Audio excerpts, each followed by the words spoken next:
ஜெபிப்போம். அன்பின் பிதாவே, நன்றியோடு உம்மை துதிக்கிறோம். என் வார்த்தையை கேட்கும்படி நாங்கள் இங்கே கூடி வந்திருக்கிறோம். தேவ வசனத்தில் உள்ள பொக்கிஷத்தை என்னதென்று அறிந்து கொள்ளவும், அதனாலே வெற்றிகரமான வாழ்வை நாங்கள் வாழ, உமக்கு பிரியமான வாழ்க்கையை நடத்த எங்களோடு நீர் இணைத்துக் கொண்டு ஒரு உடன்படிக்கை செய்தீரே, நாங்கள் அதை விசுவாசிக்கும். எங்களோடு நீர் இடைபடும், நாமத்தை மகிமைப்படும். இயேசுவின் நாமத்தில் பிதாவே. சபையார் ஆமென் என்று சொல். எபேசு 4 அதிகாரம் 22, 23, 24 வசனங்களை நாம் எடுத்துக்கொள்ளலாம். மறுரூபமாக்கப்படுவதை குறித்து நாம் இப்பொழுது பார்த்து வருகிறோம். நம்முடைய எண்ணங்கள் மாறாதவரை வாழ்க்கை மாறுவது சாத்தியம் அல்ல. மனம் புதிதாகிறதுனாலே நாம் எப்படி மறுரூபமாகிறோம் என்ற காரியத்தை பவுல் இங்கே மிக அருமையான காரியத்தை கொண்டு வரும். இது நம்முடைய செல்ஃப் எஃபர்ட் கிடையாது. நான் ஏதோ என்னுடைய மனதை ஒரு பயிற்சிக்குள் கொண்டு வந்து எதிரிடையான சூழ்நிலையிலே கொஞ்சம் முற்போக்காய் பேசி என் மனதை புதுப்பிக்கிற காரியம் அல்ல. உலகத்தில் அவர்கள் முற்போக்காக சில காரியங்களை அவர்கள் முயற்சி எடுத்து தங்கள் மனதை புதுப்பிக்கிறார். ஆனால் இங்கே ஒரு மிகப்பெரிய ஒரு வித்தியாசம். பவுல் சொல்கிறார், நாம் எப்படி நம்முடைய மனதை மாற்றுகிறோமானார், நமக்கு ஏற்கனவே அவராலே என்ன கொடுக்கப்பட்டிருக்கிறது என்பத அடையாளத்தை காட்டுகிறார். என்னுடைய அடையாளம் என்ன, நான் என்னவாக இருக்கிறேன் என்ற அந்த அடையாளத்தை தெரிந்து அதற்கேற்ற பிரகாரம் என் மனதை நான் மாற்றும். என் மனதை மாற்றி உள்ளே ஏதோ உள்ளே ஆழ் மனதிலே சில மாற்றத்தை கொண்டு வரும்படி நான் பேசவில்லை. ஏற்கனவே எனக்குள்ளே ஏற்பட்ட மாற்றத்தை குறித்து சொல்லுகிறார். மெய்யான நீதியும் பரிசுத்தமும் புதிதாக்கப்பட்ட புதிய மனுஷனை தரித்துக் கொள்ளுங்கள் என்று சொல்ல. நாம் பலமுறை தெரியாமல் பிசாசு செய்கிற தந்திரத்திலே அறியாமையினாலே மோசம் போய்விடாதபடி 22வது வசனம் சொல்கிறார், முந்தின நடக்கைக்குரிய மோசம் போகும் இச்சைகளாலே கெட்டு போகிற பழைய மனுஷனை கலைந்து போட்டு. முன்பு ஆதாம், தேவன் அவனை எல்லாவித ஆசீர்வாதமான இடத்திலே வைத்தார். ஏவாள் அங்கே வஞ்சிக்கப்பட்டதை நம்ம பார்க்கிறோம். ஏமாற்றப்பட்டால் மோசம் போக்கப்பட்டார்.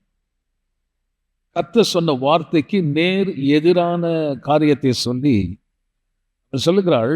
அவரிடத்தில் அவள் சொல்லுகிறாள், நீ புசிக்கும் நாளில் நீ தேவனை போல் இருப்பாய். அந்த வார்த்தை அவன் சொன்ன வார்த்தை அவள் நம்பினபடினாலே அவனுடைய மனம் வேறு விதமாக மாறியது. பார்வைக்கு இன்பமும் புசிப்புக்கு ஏற்றதுமாக அவளுக்கு அது தெரிந்தது. ஆனால் தோட்டத்தில் உள்ள எல்லா விருட்சமும் அங்க பார்த்தீங்கன்னா பார்வைக்கு இன்பமும் புசிப்புக்கு ஏற்றதுமாக அவ்வளோ அழகா கர்த்தர் அங்க தோட்டத்தில் வச்சது. ஆனா அவளுக்கு எந்த கனியை புசிக்க கூடாதுன்னு சொன்னாரோ அதுதான் அவளுக்கு ரொம்ப அப்படியே கவர்ந்து இழுக்குது, என்டைஸ் பண்ணுது.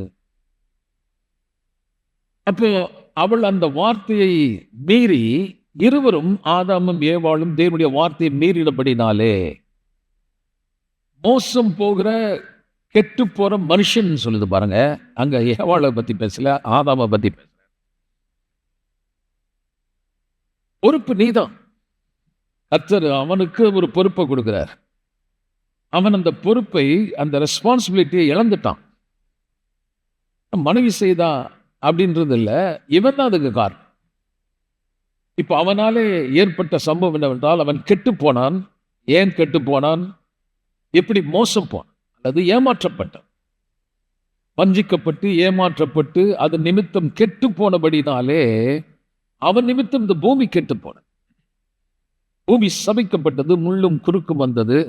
அதில் வியாதி, வறுமை, தேவனற்ற நிலை, தோல்வி, அவமானம், பயம், விரக்தி எல்லாமே மனுஷனுக்கு உலகத்தில் அவன் வழியாய் வந்த அந்த போர்வை நம்முடைய அடையாளம் அதுவாயிடுச்சு.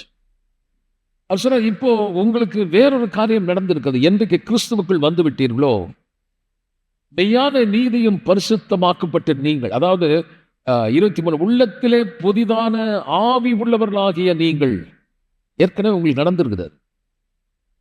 புதிய ஆவியை பெற்றீர்கள். மெய்யான நீதியும் பரிசுத்தத்தையும் பெற்றிருக்க நீங்கள் அந்த பழைய மனுஷனுடைய போர்வையை கலைந்து இந்த புதிய மனுஷனுடைய போர்வையை தரித்துக் கொள்ளுங்கள். எதை தரித்துக் கொள்ளுங்கள்? பரிசுத்தத்தையும் நீதியை தரித்துக் கொள்ளுங்கள் என்று சொல்ல.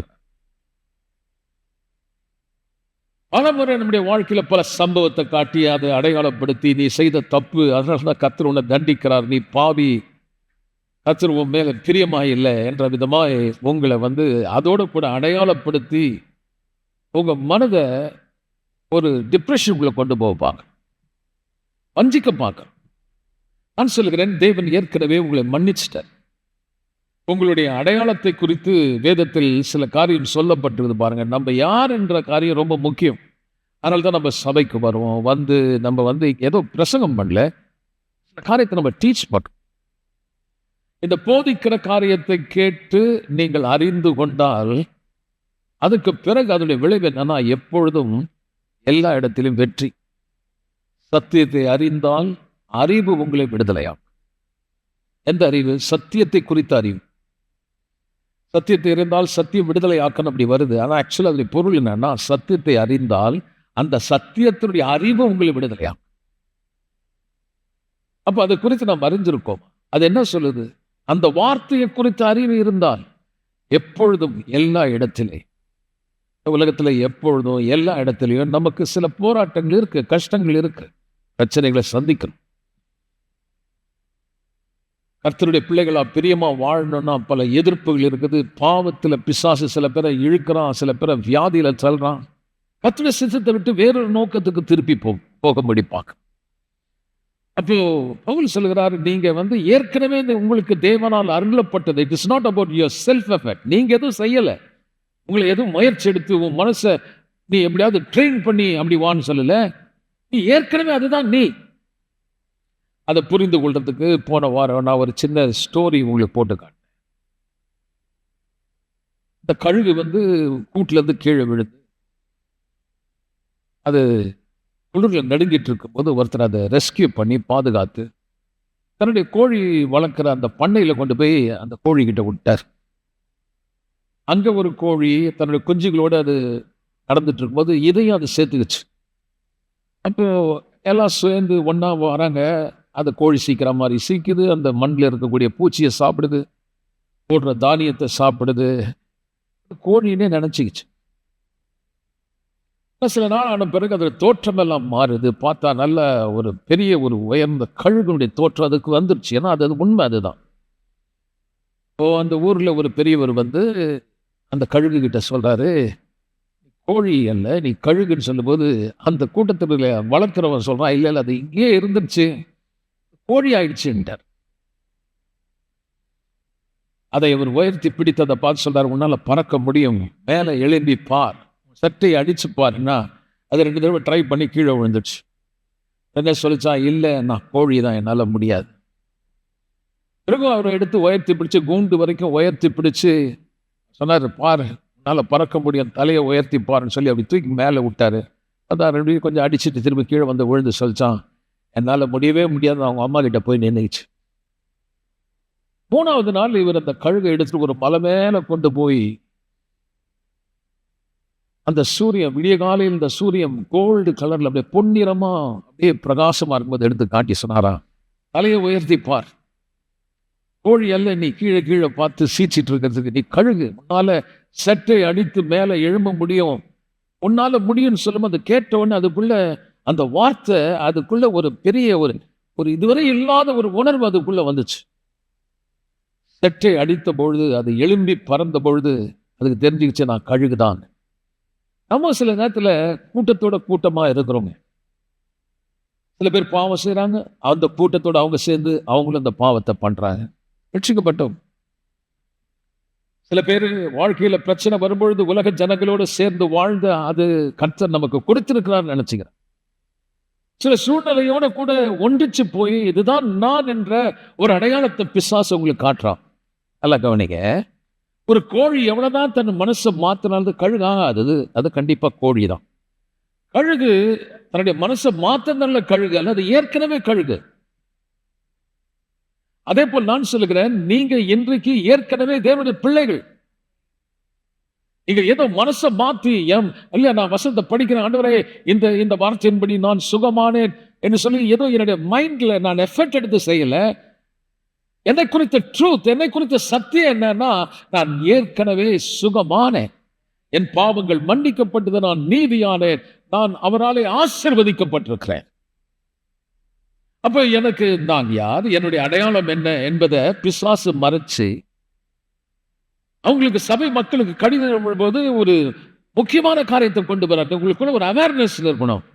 திரும்ப உங்க வாழ்க்கையில பிரச்சனை வரும்பொழுதெல்லாம், சோதனை வரும்பொழுதெல்லாம், சூழ்நிலைகள் மாறும்பொழுதெல்லாம் பிசாசு பழைய வஸ்திரத்தை கொண்டு வந்து, கெட்டு போன ஏமாற்றப்பட்ட அதே மனுஷனுடைய வஸ்திரத்தை கொண்டு வந்து உங்க மேல போட பார்க்கிறான். அந்த அடையாளத்தை கொடுத்து, வியாதியை கொடுத்து, கர்த்தர் உனக்கு கொடுத்திருக்கிறார்னு சொல்றான். சில சூழ்நிலை காட்டி, இதுதான் நீ, தேவ சித்தம் இதுதான் என்று சொல்லி தேவனுடைய சித்தத்துக்கு நேர் எதிரான காரியத்தை கொண்டு வந்து சொல்றான். தரித்திரத்திலும், வறுமையிலும், தோல்வியிலும், பயத்திலும் வாழ்வதெல்லாம் இது தேவன் உனக்கு கொடுத்திருக்குதுன்னு சொல்றான். சில பேரை சொல்றான், இல்ல நீ பாவம் பண்ணிட்ட, நீ கர்த்தருக்கு விரோதமா போயிட்ட, அதனால கர்த்தர் உன் மேல கோபமா இருக்கிறாரு, உன்னை தண்டிக்கிறாருன்னு சொல்றான். நான் இன்னைக்கு மிக மிக அற்புதமான காரியத்தை நான் உங்களுக்கு கொண்டு வர போறேன். எப்படி இந்த சின் conscious, how to overcome your sin conscious, இந்த பாவ உணர்விலிருந்து எப்படி நீங்கள் ஜெயிக்க முடியும் என்கிற மிக ஒரு அற்புதமான காரியத்தை நான் உங்களுக்கு எடுத்து காட்டலாம் நான் விரும்புகிறேன். ஒவ்வொரு முறையும் நம்ம யார், கிறிஸ்துக்குள்ள என்னவாக இருக்கிறேன் என்ற அடையாளம், அதை பற்றி வேதத்தில் இருக்கிறத நீங்கள் படிக்கணும். அப்போ நம்ம இன்னைக்கு கூடி வரோம், சபையில் பல தடவை வரோம். வர்றதுக்கு காரணமே ஏதோ ஒரு பிரசங்கம் பண்ணி நான் உங்களுக்கு அனுப்பல. இதுல சில காரியங்களை நான் டீச் பண்றேன். அதை நீங்க கற்றுக்கொண்டால் உங்களுக்கு கண்டிப்பா டெஸ்ட் வரும். பள்ளிக்கூடத்தில் ஒரு வாதியார் டீச் பண்றாரு. இந்த பிள்ளைங்களுக்கு டீச் பண்ணும்போது எதுக்குன்னா அவங்க தேர்ச்சி பெறணும். தேர்ச்சி பெறணும்னா பரீட்சை வரும். கண்டிப்பா பரீட்சைக்கு பிறகுதான் தேர்ச்சியை பெற முடியும். அதே மாதிரி சபை மக்கள் கவனிங்க, ஏன் வேதத்தை போதிக்கிறோம்னா உங்களுக்கும் டெஸ்ட் வரும், பரீட்சை வரும், கஷ்டங்கள் வரும், துன்பங்கள் வரும்போது நீங்க ஏதோ சாத்தம் பண்ணிட்டா, இல்லை இந்த உலகத்துல என்னால முடியாது, என்னால தாண்ட முடியாது, நான் ஏதோ தப்பு பண்ணிட்டு நினைக்காம வசனத்தை சரியா பகுத்து அறிந்து, rightly dividing the word, you must know who you are in him. அவருக்குள் நான் என்னவாக இருக்கிறேன்னு தெரிஞ்சாதானே நீங்க ஜெயிக்க முடியும். அப்போ சோதனை காலங்கள், பிரச்சனை வரும்பொழுது நம்ம எப்படி ஜெயிக்க முடியும்னா, அவரை குறித்து அறிகிற அறிவின் வாசனையை கொண்டு எப்பொழுதும் எல்லா இடத்திலே.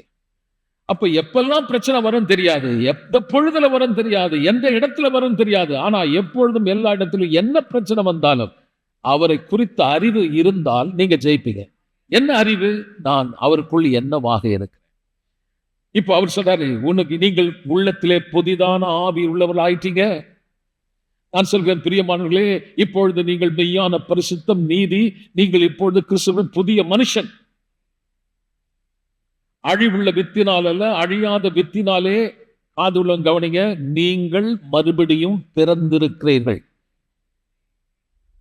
உங்களுடைய முன்பு இருந்த பொசிஷன், ஆதாமுடைய சுபாவம் இருந்தது.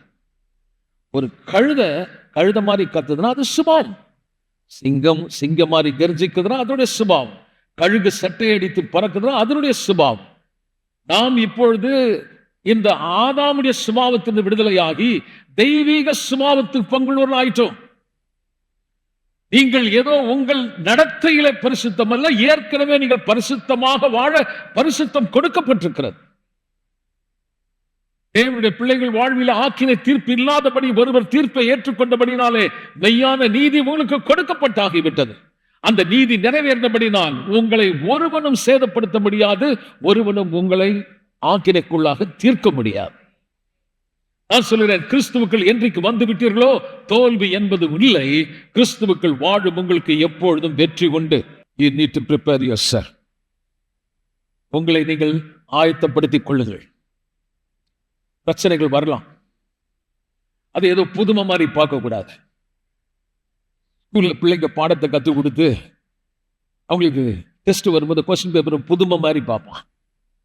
இந்த போர்ஷனே நடத்தல, நான் தூங்கிட்டு இருப்பான் பாருங்க. சபைக்கு எதுவும் வரும், ஏதோ கும்பிடு போட்டு ரெண்டு அப்படி வணக்கம் சொல்லிட்டு போறது வரல. வார்த்தையை தெரிந்து படித்து அவர் செய்த நன்மைகளை புரியும் பொழுது உள்ள இருந்து வரும் பாருங்க வர்ஷிப். அப்போ நம்ம ஏன் போதிக்கிறோம்னா, அவரை நீங்கள் ஆராதிப்பதற்காக. ஆராதனை சரியான விதத்தில் வரணும்னா குற்ற மனசாட்சியோடு நீங்கள் வந்து குற்ற மனசாட்சியோடு போனா உங்களால் ஆராதிக்க முடியாது. அந்த காரியத்தை தான் இன்னைக்கு நம்ம பார்க்க போறோம். அதுக்கு முன்னாடி உங்கள் அடையாளத்தை குறித்து சில வார்த்தையை நான் கொடுக்குறேங்க. ரோமர் 6ஆம் அதிகாரம் 5வது வசனத்தை எடுக்கலாம். சில வசனம் கொடுக்குறேன். நம்மளுடைய அடையாளம்னா நான் யார் என்பதை உங்களுக்கு காட்டுறேன். நிறைய இருக்கு, ஆனா கொஞ்சம் எடுத்துட்டு வந்துருங்க. ரோமர் 6ஆம் அதிகாரம்.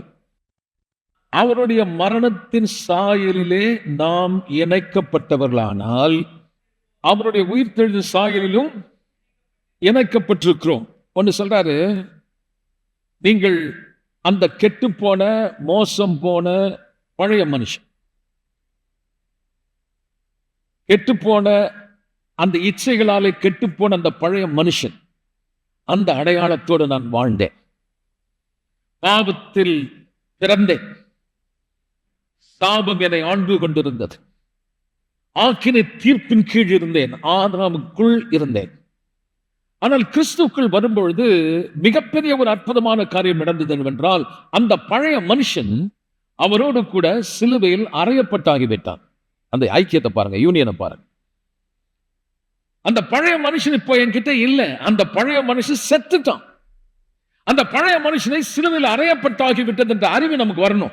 என்றைக்காவது பிரச்சனை வந்தா, வியாதி வந்தா, யாராவது ஒருத்தர் இதனாலதான் உனக்கு நடந்ததுன்னா உங்களுக்கு தெரியணும், ஒருவனுடைய மீறுதலின் பலனை நான் அனுபவிக்க வேண்டிய அவசியம் இல்லை. அந்த மீறுதலின் பலன் என்ன?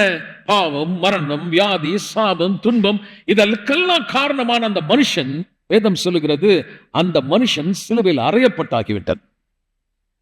சரி, அங்க அறையப்பட்டது மட்டுமல்ல, இயேசு உயிரோடு எழுந்த பொழுது நானும் அவரோட உயிர்த்தோடு எழுப்பப்பட்டேன்.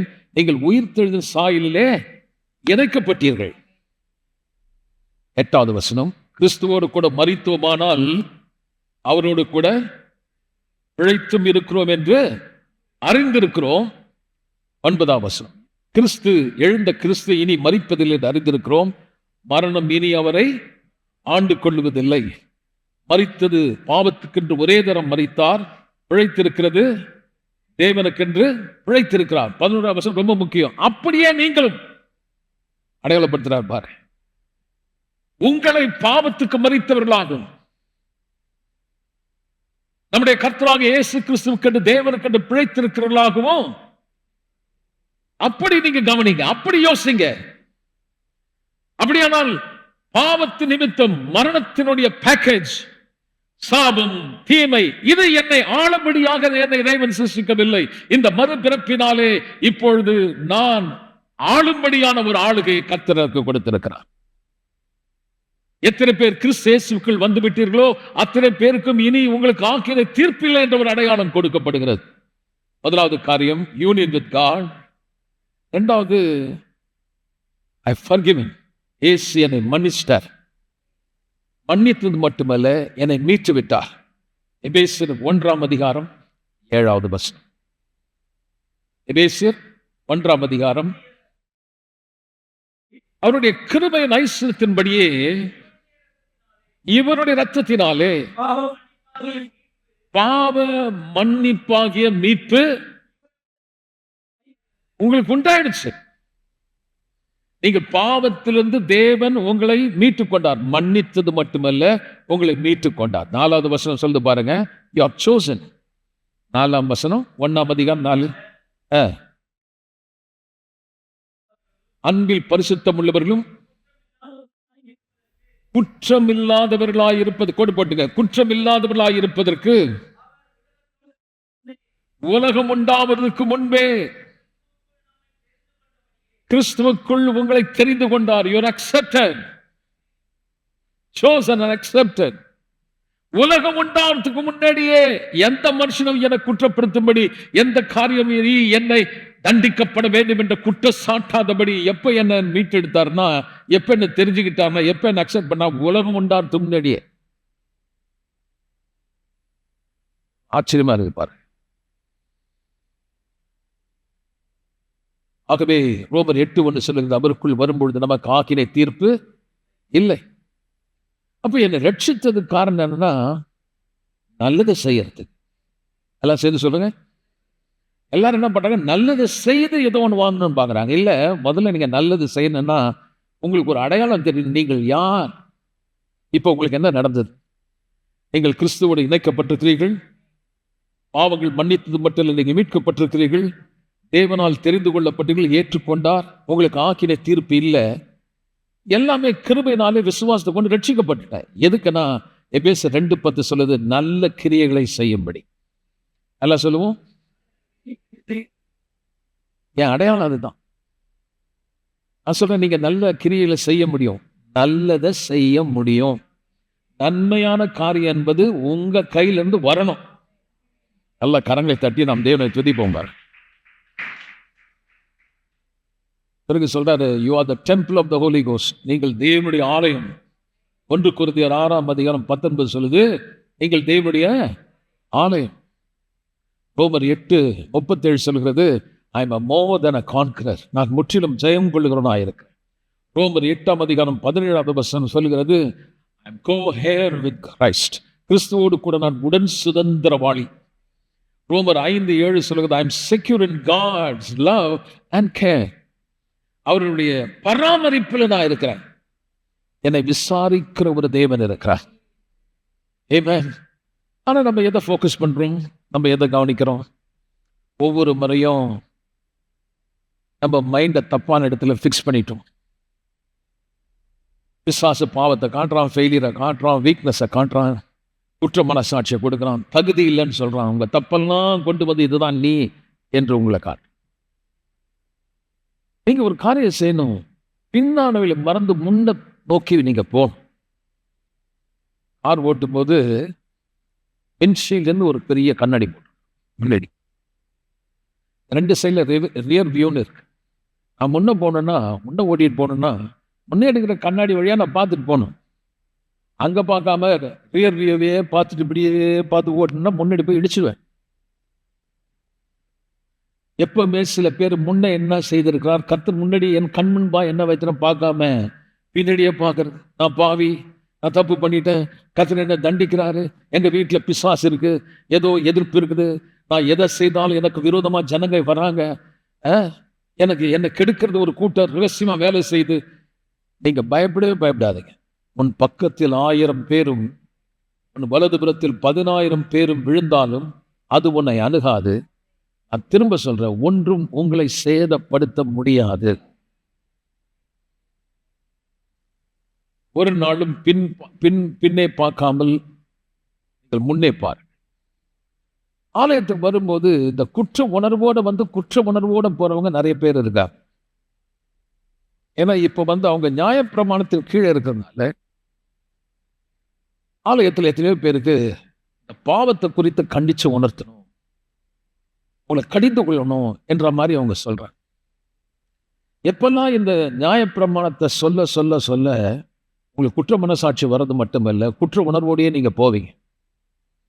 இப்ப நம்ம இந்த நியாயப்பிரமாணம் குற்றச்சாட்டப்பட்ட நிலைமையிலேருந்து கர்த்தர் நம்ம விடுதலை ஆகிட்ட போன வாரம் நான் உங்களுக்கு ரோமர் 5, 6, 7, 8 எல்லாத்திலிருந்து கொஞ்சம் கொஞ்சம் வசனம் எடுத்து காட்டினேன். இன்னைக்கு நம்ம தொடர்ந்து பார்க்க போறோம். எபிரேயர் புத்தகம் 10ஆம் அதிகாரத்துக்கு நம்ம போகலாம். அங்க எப்படி கர்த்தர் நமக்கு இந்த சின் கான்சியஸ் பாவ உணர்வுலேருந்து நமக்கு எப்படி விடுதலை கொடுத்துருக்காரு அப்படின்றத நான் காட்டுறேன். ஆராதனை என்ற பேர்ல சபைக்கு வந்தாலும் அவங்க எப்படி ஆராதிச்சாங்க, அவங்களுக்குள்ள என்ன மாதிரி குற்ற உணர்வு இருந்ததை நீங்க பாருங்க. அது காரணம் என்ன பார்த்தீங்கன்னா, அவர்கள் நியாயப்பிரமாணத்தை அவங்களாவே கை கொண்டு முயற்சி செய்து அதன் வழியாக அவங்களுடைய குற்ற மனசாட்சி நீங்குச்சான்னு பார்த்தா நீங்கவே இல்லைங்க. இப்ப நம்ம போலாம், எபிரேயர் 10ஆம் அதிகாரத்துக்கு போலாம். எபிரேயர் 10ஆம் அதிகாரம் 1வது வசனம். இப்படி இருக்க நியாயப்பிரமாணமானது வரப்போகிற நன்மைகளின் பொருளாயிராமல் அவைகளின் நிழலாய் மாத்திரம் இருக்கிறபடினால் வருஷந்தோறும் இடைவிடாமல் செலுத்தப்பட்டு வருகிற ஒரே விதமான பலியினாலே அவைகளை செலுத்த வருகிறவர்கள் ஒரு நாளும் பூரணப்படுத்த மாட்டார். முதல்ல இந்த நியாயப்பிரமாணத்தை பத்தி சொல்றாரு. வரப்போகிற நன்மைக்கு அது ஒரு பொருளா இல்ல, சப்ஸ்டன்ஸா இல்ல. அது வெறும் ஷேடோ. அந்த நன்மைக்கு ஒரு நிழலா இருந்ததே ஒழிய, அது பொருளா இல்ல. இந்த பொருளா இல்லன்னு சொல்லும்போது நமக்கு அதுக்கு பேர் the substance சொல்லலாம். Now faith is the substance of things hoped for அப்படின்னு போட்டு. விசுவாசமானது நம்புகிற காரியத்துக்கு ஒரு சப்ஸ்டன்ஸ், ஒரு பொருளா இருக்கு. நான் நம்புறேன், நான் கண்ணில் பார்க்கல. அதை குறித்து எனக்கு ஒரு நிச்சயம் வேணும்னா அதுக்கு ஒரு பொருளா இருக்குது. இப்போ உங்களுக்கு ஒரு நிலம் வாங்குறீங்க வச்சுங்க, தண்டையார்பட்டியோ குறுக்குப்பட்டியோ விழுப்புரமோ இல்லை ஊட்டிலையோ கொடைக்கானலோ வாங்க. நீங்க எங்கேயோ இருக்கீங்க, அது உங்களது தான் அப்படின்னு சொல்றதுக்கு உங்க கையில ஒரு சப்ஸ்டன்ஸ் இருக்கு, ஒரு பொருள் இருக்கு, அது பேர் டாக்குமெண்ட்ஸ். அதனால அந்த இடத்தை குறித்து நம்பிக்கையோட உறுதியோட சொல்றீங்க, நிச்சயமா சொல்றீங்க அது எந்தன்னு. அப்படி நியாயப்பிரமாணம் எனக்குரிய நன்மைகளுக்கு உறுதி கொடுக்கல. நல்லதை சொல்லிச்சு, நியாயப்பிரமாணம் நல்லது, ஏன்னா அது தேவன் கொடுத்தது, பரிசுத்தமானது, நீதியானது. பட் ஆனா அதுக்கான பொருளா அது அமையல, வெறும் நல்லதான் இருந்தது. இந்த பொருளா இல்லைன்னா அதை பெற்றுக் கொடுக்கக்கூடிய அளவுக்கு அந்த கட்டளைகள் எனக்கு பிரயோஜனப்படல. நல்லது, ஆனா என்னை குற்றப்படுத்திடுச்சு. எனக்கு நன்மையும் தீமையானதான் சொல்றாரு. அப்போ எனக்கு நன்மை கொடுக்கல, அது தீமையை கொடுத்துடுச்சு. பரிசுத்தமானது என்னை பாவின்னு காட்டுச்சு. அது ஆவிக்குரியது என்னை மாம்சத்துக்குரியவனா காட்டுச்சு. என்னை குற்ற மனசாட்சி விடுதலை ஆக்கல, நான் தண்டிக்கப்பட வேண்டும் என்ற ஒரு தீர்ப்பை அதை எனக்கு எடுத்து கொடுத்தது. அது என்ன பண்ணாங்கன்னா அதுல இருந்து விடுதலை பெறும்படி வருஷந்தோறும் இடைவிடாமல் செலுத்தப்படுகிற ஒரே விதமான பலிகளினாலே செலுத்தின பிறகும் அவங்களுக்கு விடுதலை கிடைக்கலையா. காரணம் என்ன பாருங்க, 2வது வசனம்.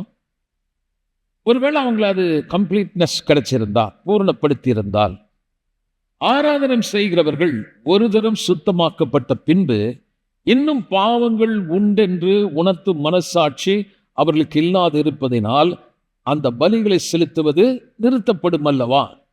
என்ன சொல்றாருன்னா, அவங்கள பூரணப்படுத்தி ஆராதனை பண்ணாங்க, பாவத்தினுடைய மனசாட்சி அந்த உணர்த்துதல் இல்லைன்னா அந்த பலி நிறுத்திட்டு இருப்பாங்களே.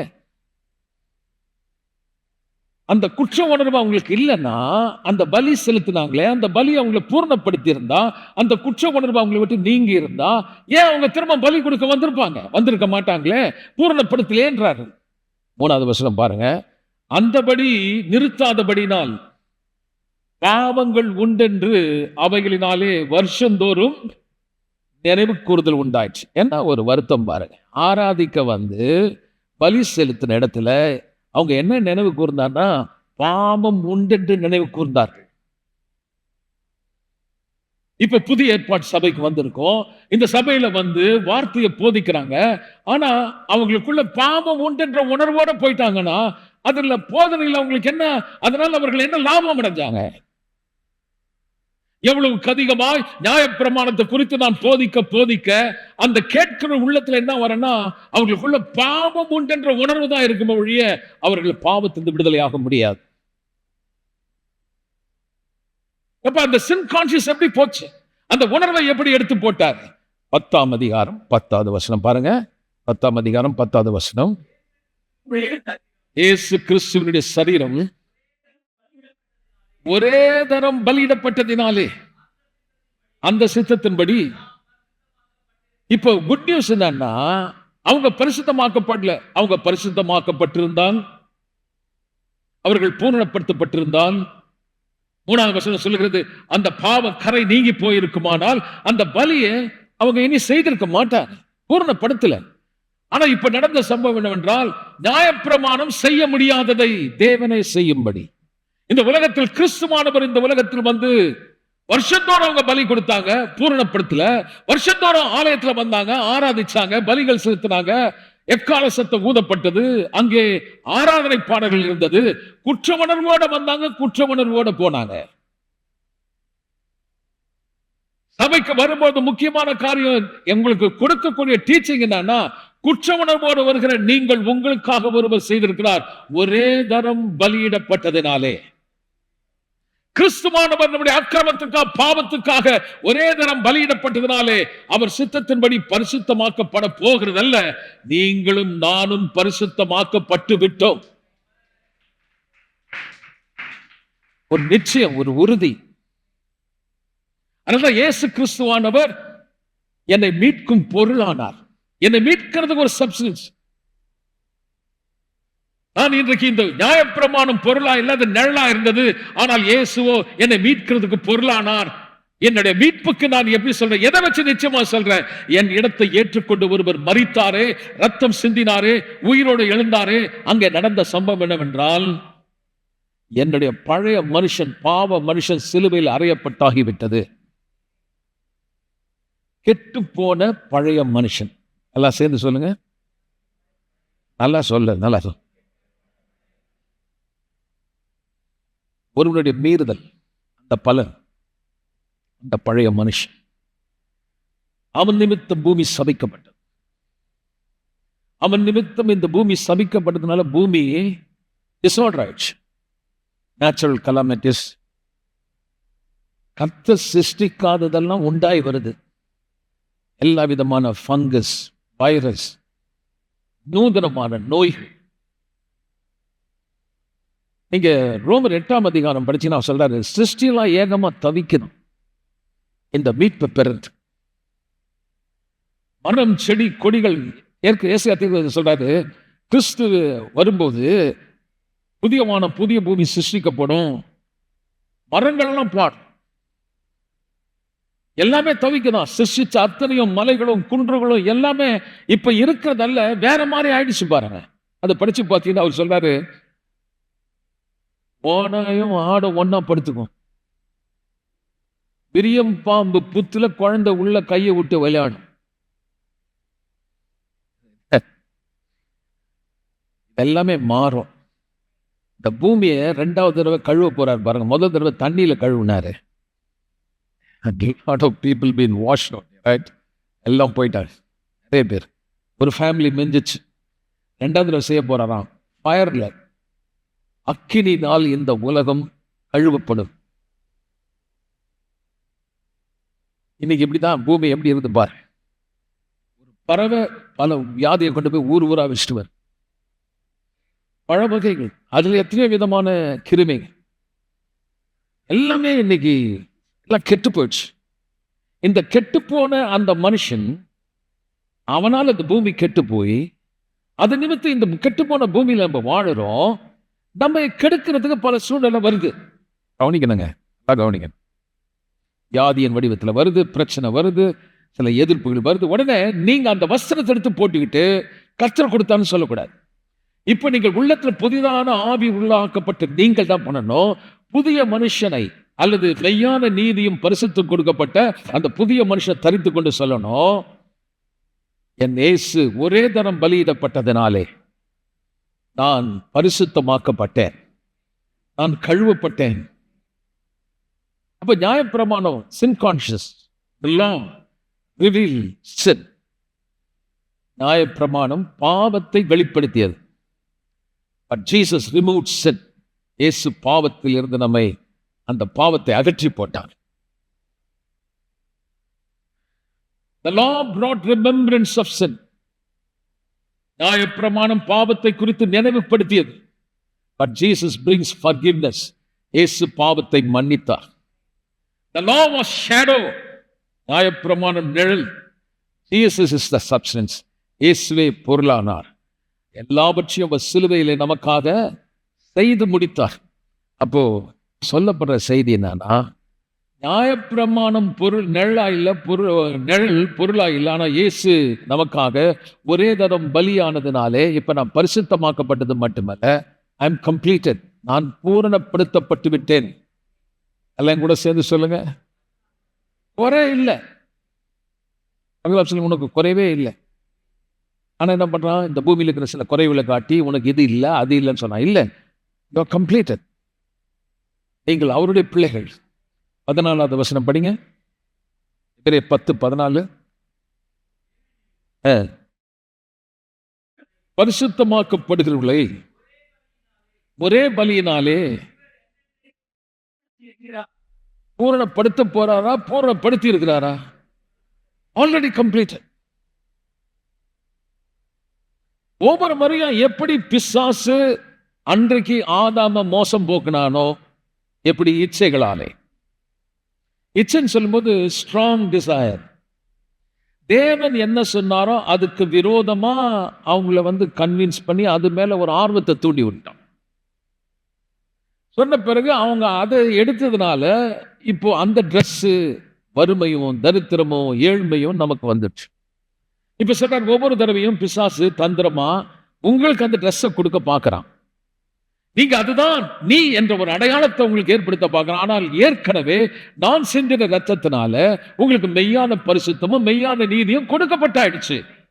நான் திரும்ப சொல்றேன், நீதி நிறைவேறப்பட்டதுனால உங்களுக்கு ஆக்கின தீர்ப்பு கிடையாது. அப்ப நான் என்ன பண்றேன், என் மனதை நான் எப்படி மாத்துறேன்னா, என்னுடைய முயற்சி கிடையாது. எனக்கு என்ன நடந்திருக்கு எனக்கு தெரியும். Certainly I know. அதுக்குதான் அந்த கழுகு கதையை கொண்டு வந்தேன். கழுகுன்றது கழுகுக்கு தெரியல.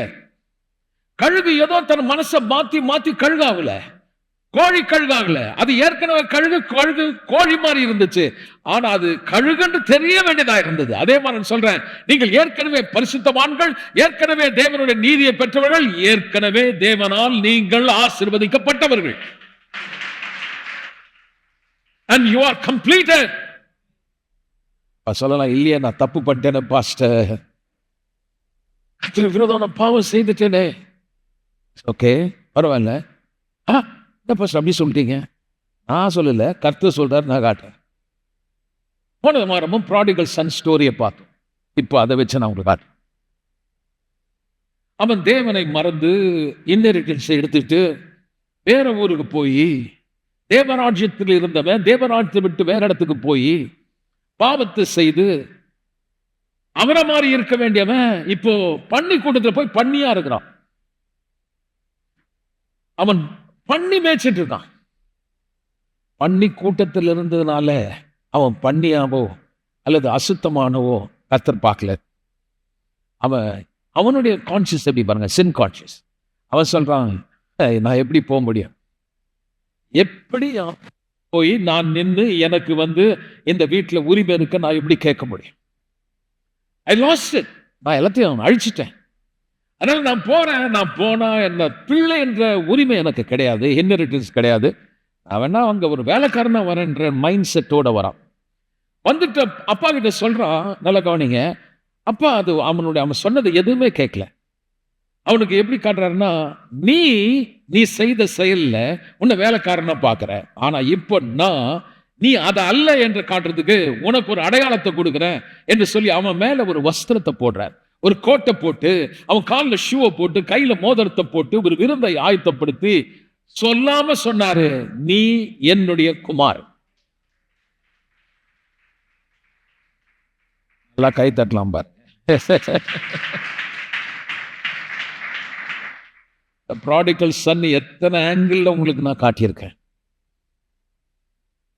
ஒவ்வொரு முறையும் நாம் செய்த காரியங்கள் அடையாளப்படுத்தும் போது கர்த்தர் சொல்றாரு, இந்த செயல்னால உன்னை அடையாளப்படுத்த விரும்பல. We are all born of God. நாம் தேவனால பிறந்திருக்கிறோம். அப்போ கர்த்தர் பாவம் செய்யலாமா, அனுமதிக்கலாமா? அப்போ அதுக்கு என்ன லைசன்ஸ் கொடுத்துட்டாங்களா அப்படிலாம் கேட்குறாங்க. கிருபையை பற்றி பேசுவோம். படிச்சு பாருங்க. கெட்ட குமாரன் வந்தான், திரும்பவும் பண்ணி மேய்க்கிற வேலைக்கு போனானா? ஒரு விபச்சார ஸ்திரிய கைய மையமா பிடிச்சிட்டு வந்தாங்க. லா சொல்லுது, அவன் சொல்றான், பிரமாணம் சொல்லுகிறது, கல்லெறிஞ்சு கொல்லணும். அப்ப கிருபை கர்த்தர் அவளுக்கு சொல்றாரு, அவளை சாகடிக்க முடியாது. அதே மாதிரி குமாரன் சொல்றாரு, no no no, you cannot kill my son. என் பையனை நீ சாகடிக்க முடியாது. நியாய பிரமாணம் சொல்றது அடிக்கணும், கொல்லணும். ஆனா அவர் சொல்ற, no, he is my son. அதே மாதிரி பாருங்க, அந்த பெண்ணை சாகடிக்கணும் வராங்க. அவளை சொல்றாரு, இனி நீ பாவம் செய்தாளா? பழைய வாழ்க்கை அவ்வளவு. ராகாப் ஸ்டோரியை படிச்சு பாருங்க. அவள் திரும்பவும் பழைய வாழ்க்கைக்கு போல. காரணம் என்னன்னா, ரட்சிப்பு வந்துச்சுன்னா உன்னால பழைய வாழ்க்கை நடத்த முடியாது. அதான் சிம்பிள். இப்ப இங்கதான் இடிக்குது நிறைய பேர். அவங்க தான் ரட்சிக்கப்பட்டேன்றாங்க. ரட்சிப்புனா என்னங்க? ரட்சிப்புனா உதாரணத்தை சொல்றேன் பாருங்க. ஒரு ராத்திரி படுத்துட்டே இருந்தாராம். திடீர்னு கர்த்தர் ஒரு கனவுல தரிசனம் வந்து அப்படியே லைட் அடிச்சது. நான் அன்னைக்கு இயேசுவை ஏற்றுக்கொண்டேன். அது ரட்சிப்பு கிடையாது. சில பேர் சொல்றாங்க, எனக்கு எத்தனையோ வருஷமா குழந்தையே இல்லைங்க. கோயிலுக்கு வந்து பாஸ்டர் ஜெபம் பண்ணாரு, எங்க மகளுக்கு குழந்தை பிறந்துச்சு. அதுவும் ரட்சிப்பு கிடையாது. கேன்சர் வியாதியில் இருந்தங்க, எனக்கு சுகமாயிடுச்சு. அதுவும் ரட்சிப்பு கிடையாது. இதெல்லாம் உங்க வாழ்க்கையில் ஏற்பட்ட அனுபவங்கள், என்கவுண்டர், தேவனுடைய ஏற்பட்ட ஒரு சந்திப்பு. ரட்சிப்பு என்னன்னா விசுவாசிக்க வேண்டிய ஒரு காரியம். உங்களுக்கு சந்திப்பு இருக்கும், உங்களுக்கு ஒரு அனுபவம் இருந்திருக்கலாம். ஆனா இருதயத்தில் விசுவாசிங்களா? மெய்யாகவே மெய்யாகவே என் பாவத்து நிமித்தம் ஒருவர் என்னுடைய ஆக்கினை ஏற்றுக்கொண்டு எனக்காக அவர் அங்கே தண்டிக்கப்பட்டார், அவர் வாதிக்கப்பட்டார், சிறுமைப்படுத்தப்பட்டார், அவர் எனக்காக மரித்து உயிரோடு எழுந்தார் என்பதை இறுதி விசுவாசித்தார். ரோமர் 10ஆம் அதிகாரம் 10வது வசனம்.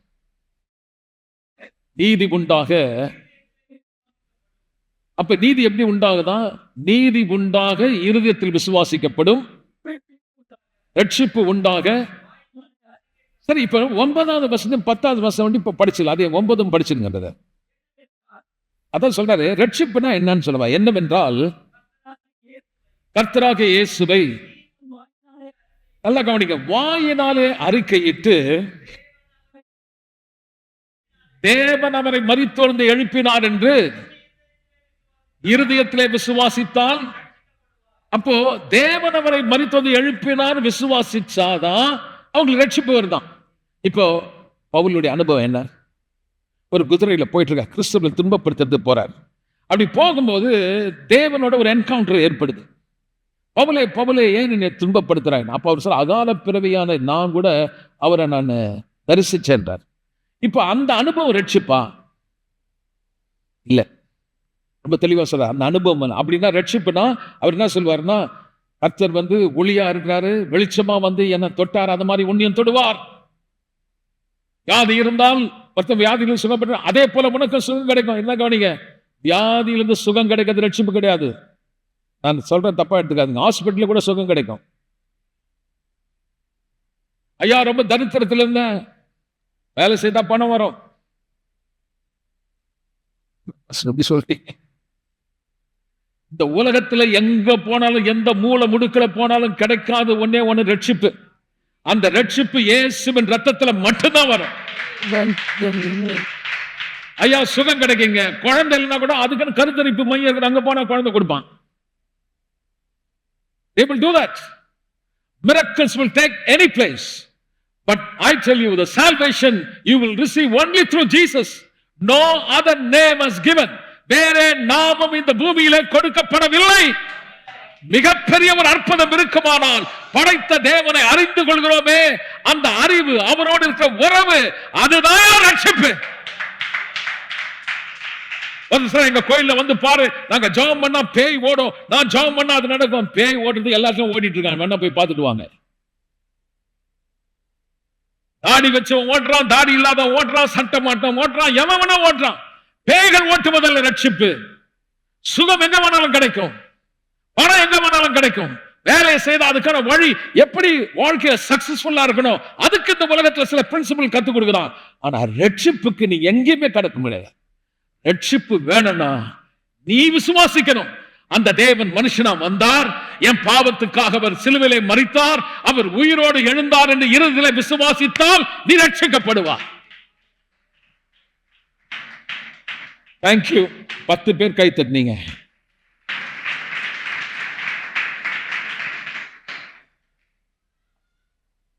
நிறைய பெந்தகோஸ்து ஆலயங்கள்ல ரட்சிப்பை பத்தி சொல்றதே கிடையாது.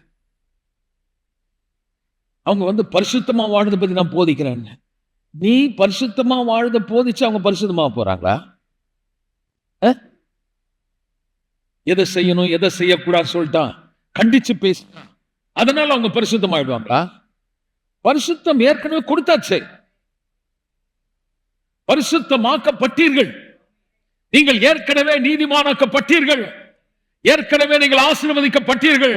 சொல்ல வேண்டியது, எப்படியா நான் ஆசீர்வதிக்கப்பட்டேன், எப்படி என் பாவங்கள் மன்னிக்கப்பட்டது? பவுல் சொல்றாரு, அந்த ரட்சிப்பை பத்தி பேசுறார் பாருங்க. என்னவென்றால், கர்த்தராகிய இயேசுவை தேவன் மரித்து வந்து எழுப்பினார் என்று நீ இருதயத்தில் விசுவாசித்தார்.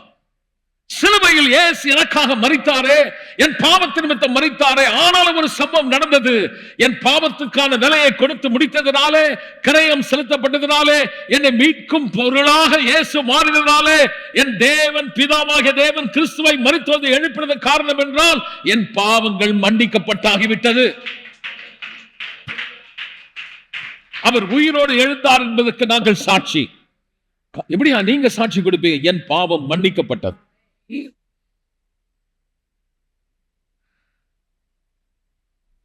அப்ப நீ நீதிமானா? எஸ், எனக்கு நீதி நிறைவேறிற்று. 10வது வசனம், நீதி உண்டாக, நீதி உண்டாக. எதுவா சொல்றீங்க? நீதி உண்டாக என்ன பண்ணும்? நான் சொல்றேன், நீங்க அடுத்து சொல்லுங்க. நீதி உண்டாக, இந்த சத்தமா சொல்லுங்க. நீதி உண்டாக, நீதி உண்டாக, நீதி உண்டாக. சட்டம் மாத்தணும் போட்டிருக்கா? நீதி உண்டாக மலை ஏறணும் போட்டிருக்கா? நீதி உண்டாக உபவாசம் பண்ணணும் போட்டிருக்கா? நீதி உண்டாக நகை கட்டணும் போட்டிருக்கா? நீதி உண்டாக வெள்ளை வஸ்திரம் போடணும் போட்டிருக்கா? நீதி உண்டாக என்ன விசுவாசிக்கிறேன்? நான் பிறக்கிறதுக்கு முன்னாடியே, உலகம் தோற்றத்துக்கு முன்பாகவே, எவனும் என்னை குற்றப்படுத்த கூடாது என்பதற்காக தேவனுடைய திட்டம் நிறைவேறி தந்து ஒரே பேரான குமாரனை எனக்காக அனுப்பி, காணப்படுவதை நம்ப வேண்டியது அவசியம் இல்லைங்க. காணப்படாததை நம்புறோம். எழுதியிருக்கிறதை நான் விசுவாசிக்கிறேன். அப்படி ஒருவன் விசுவாசிக்கும் போது என்ன ஆகுதுன்னா, அவனுக்கு அந்த நீதி நிறைவேறும். நீதி உண்டாக இருதயத்தில் விசுவாசிக்கப்படும். காது உள்ளவங்க கவனிங்க. ரட்சிப்பு உண்டாக, ரட்சிப்பு உண்டாக. கொஞ்சம் சத்தமா சொல்லுங்க. அப்ப நீதி உண்டாகிறது இருதயத்தில் விசுவாசித்தேன். Nobody knows, but I believe. God said, no, openly you need to declare. இருதயத்தோட விசுவாசம் உள்ளனா அப்படி கிறிஸ்து அப்படி இல்லை, வாயில சொல்றேன். அப்ப நான் எதை விசுவாசிக்கிறேனோ, நல்லா கவனிங்க, அதை நான் வாயில சொல்றேன். நான் போய் எல்லாருக்கிட்ட அதை பத்தி பேசல. நல்லா கவனிங்க. எனக்கு பேட்டில் வருது, எனக்கு பிரச்சனை வருது, எனக்கு பாவ எண்ணங்கள் வருது, சூழ்நிலைகள் வருது, தரித்திரம் வருது. நான் அந்த ரட்சிப்பை பெற நான் என்ன பண்றேன்? அப்ப நான் வாயில சொல்றேன், நான் அவரோடு சிலுவையில் மரித்தேன், அவரோடு நான் அறையப்பட்டிருக்கிறேன். ரோமர் 6ஆம் அதிகாரம் 16ஆம் வசனம் சொல்றேன், நான் பாவத்துக்கு செத்துட்டேன், இப்ப நான் வாழ்வதே நீதிக்கென்று நான் பிழைத்திருக்கிறேன். இனி வாழ்வது நான் அல்ல, இயேசுவே என்னில் வாழ்கிறார். விசுவாசிக்கிறது ரொம்ப சுலபம். இருதயத்தில் விசுவாசிக்கணும். இல்ல நீ பேசு. உள்ள நீங்க விசுவாசிங்கன்னா வாய் பேசும். இருதயத்தின் நிறைவினால். சரி, நீங்க விசுவாசிக்கிறவர்களா எப்ப மாறுறீங்கன்னா, பிரச்சனை நேரத்தில் நீங்க அதோட அடையாளப்படுத்திக்காம, யூ நோ யுவர் ஐடென்டிட்டி, நீங்கள் யாருன்னு உங்களுக்கு தெரியும். அதனாலதான் நம்ம வரோம் சபைக்கு. கேட்கணும், வசனத்தை கேட்கணும். ஏன் கேட்கிறோம்? ஏன் படிக்கிறோம்? டெஸ்ட் வரோம். சொல்லுங்க. என்ன சொன்ன? பொதுவா பயமா அது சொல்றது. என்ன வரும்? வசனத்தை கேட்ட உடனே கத்த சொன்ன பிசாசு வந்தானா. ஒரு விதையை விதைக்கிறான், விதைக்கிறவன் அதை விதைச்ச உடனே பறவை வந்துதான். அவங்களுக்கு புரியல என்ன சொல்றாங்க. வசனம் போதிச்ச உடனே யார் வராவா? பிசாசு வரான். எதுக்கு வரான்னா, நீ கேட்டு புரிஞ்சுட்டா அவன் தோத்துருவான்.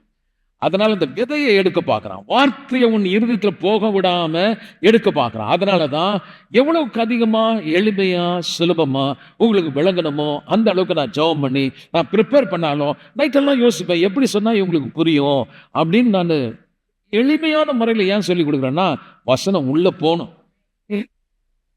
இப்போ உங்களுக்கு பிரச்சனை வரும், சூழ்நிலைகள் வரும், மாறும், நெருக்கங்கள் வரும், கஷ்டங்கள் வரும். ஆனா அந்த இடத்துல ஜெயிக்கணும்னா உங்களுக்கு முதல் காரியம் தெரியணும், நான் கிறிஸ்துக்குள் எனக்கு என்ன அடையாளம். ஆனா அவன் என்ன பண்றான், அன்னைக்கு மோசம் போக்கின மாதிரி நம்மள மோசம் போக்க பார்க்கறான். நீ தப்பு பண்ணிட்ட, உன் மேல கர்த்தர் பிரியமா இல்லை, கர்த்தர் தண்டிக்கிறாரு, உனக்கு தோல்வியை கொடுத்து இதுதான் உன்னுடைய பங்கு. உன் பிள்ளைகளை காட்டுறான், இது கர்த்தர் கொடுத்த பாத்திரம் எடுத்துக்கோ. உன் மனைவியை காட்டுறான், சூழ்நிலை காட்டுறான், சில வருத்தத்தை காட்டுறான், வாழ்க்கையில சில தோல்வியை காட்டுறான், பிசினஸ்ல ஏதோ ஒரு மாற்றத்தை ஏற்படுத்தி இதெல்லாம் கர்த்தர் கொடுத்துருக்கான்னு சொல்றான். நான் சொல்றேன், கிறிஸ்துவுக்குள்ள வந்த பிறகு அவரை குறித்த அறிவு வந்தவன்னு எனக்கு தெரியும், தோல்வி என்பது எனக்கு இல்லையே. இப்ப நான் வேற மாதிரி பார்க்கிறேன். அவரோடு நான் ஐக்கியப்பட்டிருக்கிறேன், நான் ஆசீர்வதிக்கப்பட்டிருக்கிறேன். இந்த கையில நான் எதெல்லாம் செய்யறேனோ நான் செய்வதெல்லாம் வாய்க்கு. எதை கையிட்டு செய்கிறேனோ இந்த கை ஆசீர்வாதத்தின் கை. இந்த கையை பார்த்து சொல்லுங்க, இந்த கை ஆசீர்வாதத்தின் கை. எல்லாம் கை தட்டி தேவனை துதி. இந்த கையை கொண்டு போய் பறக்க தலையிட்ட கொடுக்கூடாது.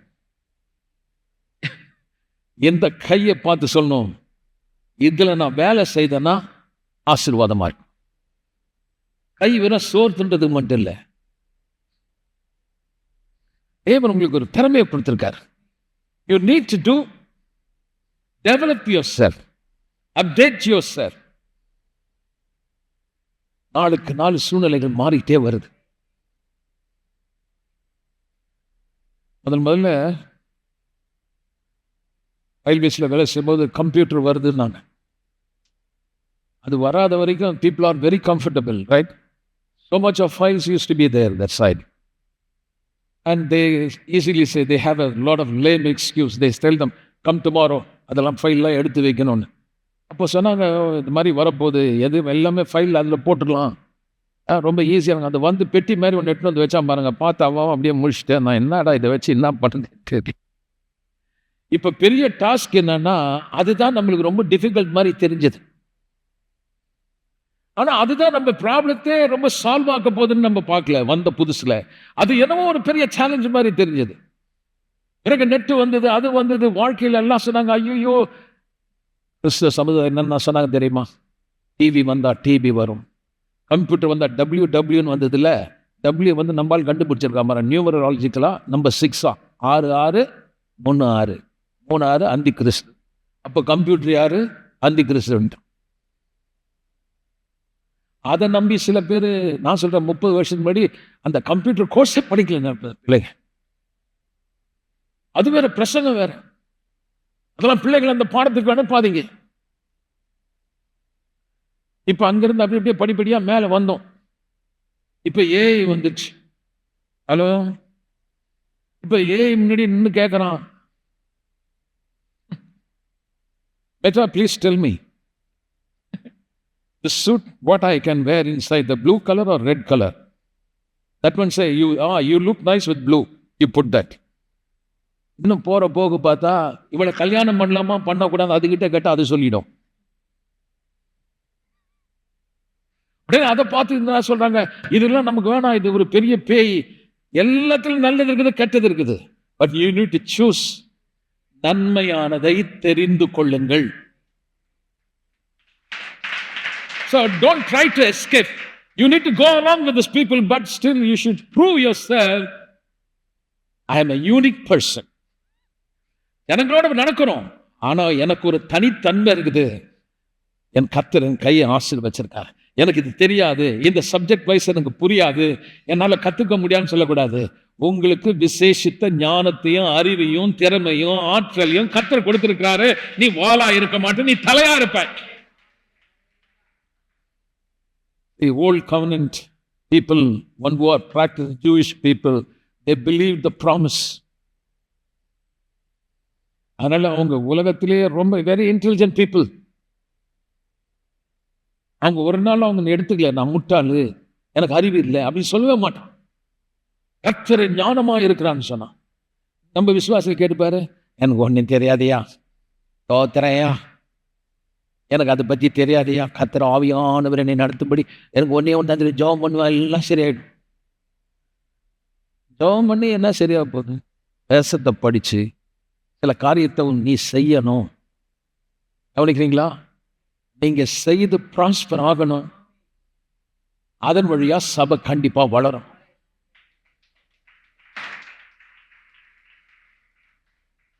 நம்ம இடம் வாங்கியிருக்கோம், கிளை சபை கட்ட போறோம். அவர் ஆமென் சொல்லுவாங்க. நீங்களே ரொம்ப ஒன்றும் இல்லாமல் இருந்தால் அப்புறம் எப்படி சபையை கட்டுறது? வளரணும். ஒரு நாள் வரும், நீ எவ்வளோ பணம்லாம் யோசிக்கக்கூடாது. பிளெயின் செக்கை தூக்கி போடுற அளவுக்கு நீ செல்வந்தனா மாறணும். நினச்சி பாரு. ஆனால் நம்ம நம்புறதில்ல, எவனோ ஒருத்தன் நம்புறான், அங்கே கொண்டு போய் எது பண்ணுறான். அதனால பாருங்க, சபையினுடைய வளர்ச்சி அப்படியே ஸ்டாக்னண்டா இருக்கு. நீங்க பெருகணும், உள்ள ஒரு டிசையர், ஒரு விருப்பம் இருக்கணும், முன்னேறணும், மேலே எழும்பணும், கர்த்தர் நோக்கத்தை நிறைவேற்றணும். தப்பான ஆளோட உட்காந்து இந்த கோழி கூட்டத்தில் போய் கழுக போட்டா அது இருந்துச்சு பாருங்க. அது மாதிரியே இருந்து காலை சீச்சிக்கின்னு கீழே புழுவை தின்னுங்கன்னு தானியத்தை தின்னுட்டு அது கம்ஃபர்டபுள் ஆயிடுச்சு. நம்ம கழுகு இல்லை கிடையாது, கோழின்னு இருந்துச்சு. ஆனால் நீ மேலே எழும்பி பறக்கணும், அங்கே பறக்கிறதுன்னு யோசி. அதே மாதிரி நான் சொல்கிறேன், நீங்கள் தப்பான இடத்துல கூட்டத்தில் உட்காந்து ஒரு மீடியோக்கர் லைஃப், ஒரு மிதமான ஒரு வாழ்க்கையை வந்து சீச்சிக்கிட்டு, அவன் பேசுறது இவன் பேச காலில் போட்டு சீச்சிக்கிட்டு, அங்கே இருக்கிற பூச்சியை தின்னுக்கிட்டு கத்திர தோத்திரம் தான், அந்த பொண்ணு அப்படியா, இந்த பையன் இப்படியான்னு சீக்கிரம். சில பேர் இதே வேலை பாருங்க, குப்பையை கிளறிக்கிட்டே இருப்பான் உட்காந்துட்டு. அந்த கூட்டத்தை விட்டு நீ விலகணும். அதனால தான் முதல்ல அங்கேருந்து எடுத்துட்டு போயிட்டார் பாருங்க, வேற இடத்துக்கு கொண்டு போயிட்டார். இங்கேருந்து அது பறக்காது. அதே மாதிரி சொல்ற, தப்பான கூட்டத்தில் உட்கார்ந்தா நீ எழும்பவே முடியாது. அதனாலதான் கர்த்தர் இங்க சபையை ஸ்தாபிச்சார். அதனால எந்த கூட்டத்தில் இருக்கணும் ரொம்ப முக்கியம். தனியாளா பார்க்கணும். நீ அங்க கூட்டம் ஜாஸ்தியாக அங்கேயே இருந்துடுறேன், அந்த கோழி கூட்டத்தில் நிறைய கோழிங்க அங்கேயே இருந்துறேன். இல்ல, நீ தனியா எழும்பக்கூடிய, எழும்பி பிரகாசி. கர்த்தர் உன்னை அழைத்திருக்கிறார். உங்களை குறித்த திட்டம், நோக்கம் மிக பெரியது. நீங்கள் பரிசுத்தமாயிட்டீங்க, நீங்கள் பூரணப்படுத்தப்பட்டுட்டீங்க, உங்கள் பாவங்கள் மன்னிக்கப்பட்டது, நீங்கள் ஆசீர்வாதமானவர்கள். இனி நீங்கள் தாழ்வு மனப்பான்மையில், பயத்தில், கவலையில் நீங்கள் ஒன்றித்து அதோடு இணைந்து போகாதபடி எண்ணத்தை மாத்தினா, உள்ள நான் என்ற யார் என்ற அடையாளத்தை தெரிந்து சத்தியத்தை விளங்கி அந்த சத்தியத்தின்படி நான் என்னை மாற்றினால் மனம் புதிதாகிறதுனாலே நீங்கள் மறுரூபமாவீர்கள். எழுந்து நாம் கர்த்தரை துதிப்போம். Oh Lord, thank you.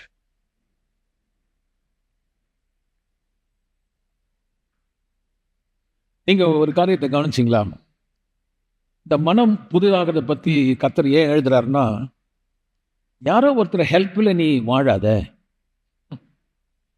அவங்க உனக்கு செய்யக்கூடாது. You must know who you are. அவருக்குள் நீங்க யாருன்னு அடையாளத்தை பார்த்து அதுக்கேற்ற மாதிரி உங்க எண்ணத்தை மாற்றி மற்றவர்களுக்கு நீங்க ஆசீர்வாதம். நானே எனக்கே நான் ஆசீர்வாதமா இல்லைன்னா நான் எப்படி மற்றவர்களுக்கு ஆசீர்வாதமா இருப்பேன்? எல்லாரையும் கர்த்தர் ஒரு நோக்கத்தோடு அழைச்சிருக்க. எனக்கு தெரியாதுங்க நீங்க எங்க உட்கார்றீங்க, யாருக்கிட்ட பேசுறீங்க. Where you are spending the most of the time, where you are, to whom you are talking, யார்கிட்ட பேசுங்க, who is suggesting and who is giving the counsel for you. யார் உங்களுக்கு இதை செய்யணும் அதை செய்யணும் ஆலோசனை கொடுக்குறாங்க? யார் வார்த்தை உங்களை இழுக்குது? கர்த்தர் சொல்றாரு, என் வசனத்தை பார், ஐ எம் யுவர் டீச்சர். அப்போ இதுல முக்கியமானது நான் என்ன பார்க்கிறேன்னா, நான் ஒரு மனுஷனை பார்க்கல, இந்த வார்த்தையின் வழியா நான் யார் என்ற ஒரு அடையாளம் எனக்கு தெரியுது. எப்போ நான் பரிசுத்தமாயிட்டேனோ, நீதிமான் ஆக்கப்பட்டுட்டேனோ, எனக்குள்ள ஒரு ஜீவன் வந்திருக்கு, புதிய மனுஷன். அப்போ அவருடைய சுபாவம் எனக்குள்ள இருக்கு. அப்போ அவருடைய சுபாவம் எனக்குள்ள இருக்குன்னா அவரை போல என்னால வாழ முடியும். வேதம் சொல்லுகிறது, அவரும் நாமும் ஒன்றா இணைக்கப்பட்டுட்டோம். அதே திறமை, அதே பலன், அதே ஆற்றல் கர்த்தர் நமக்கு கொடுத்திருக்கிறார். நம்மளால மன்னிக்க முடியும், நம்மளால சமாதானமா வாழ முடியும். அவங்களோட சண்டை போட்டு அவங்க பேசுற வார்த்தையின்படி பேசாம கூலா காமா கடந்து போயிடணும். ஆமே சொல்லலாம். பிரச்சனை பண்ணி உனக்கு ஏதாவது ட்ரபிள் பண்ணானா ஜஸ்ட் லீவ் தட் பிளேஸ். எந்த காரியம் நம்மளை டிஸ்டர்ப் பண்ணக்கூடாது. கர்த்தர் பிள்ளைகளா நம்ம இருக்கிறோம். லக்கை நோக்கி ஓடுங்கள். தேவனுடைய பிள்ளைகளாய் தரிசனத்தோடு நடங்கள்.